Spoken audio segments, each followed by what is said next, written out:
Shri Ganesha Sharada Gurubhyo Namaha Ramaya Ramabudraya Ramachandraya Vedase Raghunathaya Nathaya Sitaya Patage Namaha. Welcome to all this session on Ramayana, the chapter 64 of Bala Kanda. In the previous chapter, we were seeing the story of Vishwamitra as being told by Shatananda, the Rishi under Janaka, King Janaka, to Rama and Lakshmana when they came to visit the Yajna as well as the Shiva Dhanus, which is available with Janaka.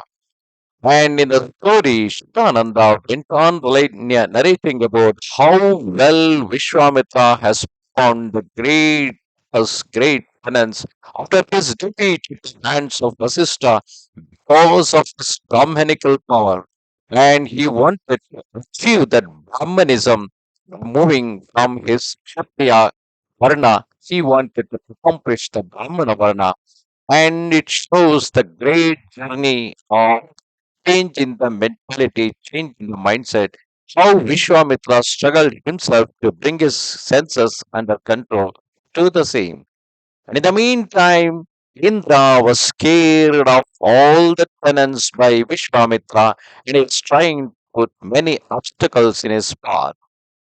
Indra called on Rambha and he thus addressed Rambha saying, "O Ramba, it is for you to accomplish this great work and stimulate the passions of great sage Vishwamitra, that his spiritual practices may be rendered void." O Rama, Ramba, filled with apprehension on hearing the words of Indra, said with all humility, "O Indra, the Rishi Vishwamitra is easily moved to wrath. He will certainly crush me if I approach him. I fear to enter his presence. Do not therefore ask me to undertake this task." The Rambha was trembling with fear, standing with joined palms in token of submission. Indra made answer, "O Rambha, fear not. Accomplish your desire. May success depend on you." In the spring season, assuming the form of cuckoo calling sweetly, accompanied by the god of love, I will take my place on a blossoming tree not far from you. O Ramba, attired in beautiful and charming apparels, do yourself divert from mind of Muni from his spiritual practices. The instance of Indra, with lovely nymph clad in enchanting attire, faintly smiling, went forth, allured the shouts of Sri Vishwamitra. That time the liquid notes of tea began to delight the rishi, and he then beheld the nymph Rambha by the cuckoo's note and the ravishing sound of beautiful Rambha's song. Sri Vishwamitra, recollecting his former fall on account of nymph Menaka, was filled with misgiving and recognizing the design of the god Indra, transported with rage, cursed Rambha, saying, "Rambha, oh unfortunate one, you have come here to lure me from my penance. I who have conquered lust and anger may you become purified and form of rock for 10,000 years.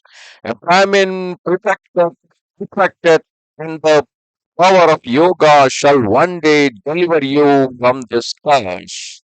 So thus on pronouncing the curse on Ramba, Rishi became a great remorse for giving way to wrath. He lost the fruit of all his yogic practices.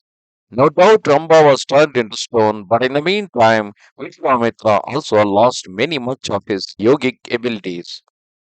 Rambha, having been instantly turned to stone, Indra and Kama, perceiving the stage filled with wrath, fled in terror. Sri Vishwamitra, having lost the merit of his penances, obtained no peace, his passions remaining unsubdued, he resolved to speak no word to any and never gave way to anger. He said, "For a 1,000 years I will not be reducing my body to the last extremity, mastering my senses. I will obtain Brahmanhood by the power of my penance. Measureless years shall I remain standing, neither breathing nor eating, even should my limbs become strophied. O Rama, Vishwamitra resolved to perform his mortification for a space of another 1,000 years.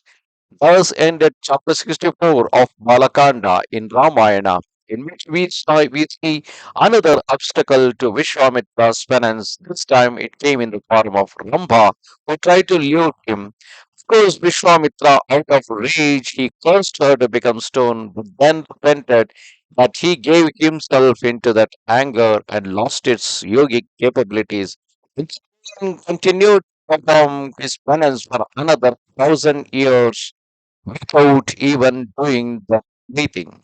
Namaste Sharada Devi Kashmir Puravasini Swamaham Prarthaye Nityam Vidya Dananchate Me. Goodbye.